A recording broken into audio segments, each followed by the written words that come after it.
दोस्तों, आपको तो पता ही होगा कि जेनी केलमेंट दुनिया की सबसे ज्यादा समय तक जिंदा रहने वाली इंसान थी, जो करीब 122 सालों तक जिंदा रही। लेकिन कुछ ऐसे भी लोग हैं जिनके बारे में दावा किया जाता है कि वो कभी मर नहीं सकते, जिनकी सच्चाई को जानकर आपका दिमाग चकरा जाएगा।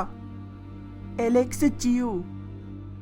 इस व्यक्ति का कहना है कि वो अमर है और उसका मौत भी कुछ नहीं बिगाड़ सकती, जिसकी वजह उसके पास मौजूद जादुई अंगूठियां जो उसे जिंदा रहने में मदद करती है, जिसे उसने इन्वेंट किया है, जो इंसानों के शरीर में मौजूद सेल्स को कभी मरने नहीं देती। उसका ये भी दावा है कि उसने प्राचीन चाइनीज दवाइयों में बदलाव करके कुछ ऐसा इन्वेंट किया है जो किसी भी इंसान को इमोर्टल बना सकती है।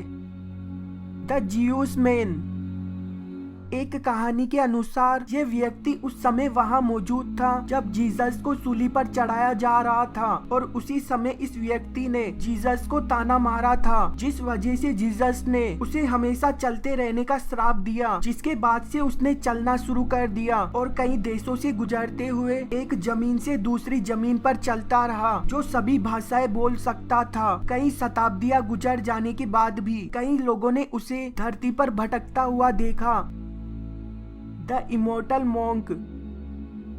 साल 1927 के दौरान रशियन बुद्धिस्ट मॉन्क के लीडर दासी डोरजो ने अपने फॉलोअर्स को अपने जीवन खत्म होने के बारे में बताया और कहा कि उनके मरने के बाद उनके शरीर को सुरक्षित रखा जाए, क्योंकि वो 75 साल बाद वापस से जीवन में लौट आएंगे। और फिर गहरी मेडिटेशन के दौरान उनकी मृत्यु हो जाती है, जिसके काफी सालों बाद जब मॉन्क की बॉडी को चेक किया गया तो उनकी स्किन काफी सुरक्षित थी, जिसे साल 2002 में एक टेम्पल में 75 साल पूरे होने के बाद रख दिया गया। आज भी बुद्धिस्ट मानते हैं कि वो आज भी गहरी मेडिटेशन में है। निकोलस फ्लेमल।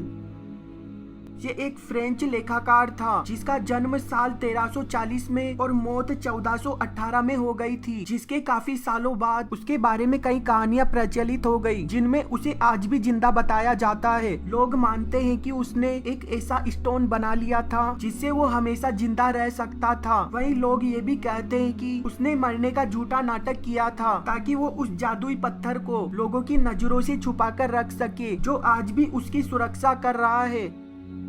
अकिलीस। इसे लोग लेजेंडरी ग्रीक हीरो अकिलीस के नाम से जानते हैं, जिसकी कहानी के अनुसार जब वो पैदा हुआ था तब उसे एक ऐसी नदी में नहलाया गया जिसके पानी ने उसके शरीर को अमर बना दिया, लेकिन एक जगह को छोड़कर, जो कि उसकी एड़ियां थी, क्योंकि एड़ियों को पकड़कर उसे उल्टा नहलाने की वजह से एड़ियां पानी में डूब नहीं पाई, जिस वजह से ट्रोजन वार के दौरान उसकी एड़ियों पर जहरीले तीर से वार करके उसे जान से मार दिया गया था। दोस्तों, क्या मुझे इस वीडियो के लिए आपका एक लाइक मिलेगा, जिसे देने में आपको सिर्फ 1 सेकंड लगेगा, और वीडियो के नीचे एक लाल बटन है, उस पर क्लिक कीजिए और सब्सक्राइब कीजिए। वीडियो देखने के लिए धन्यवाद। प्लीज सब्सक्राइब करना मत भूलना।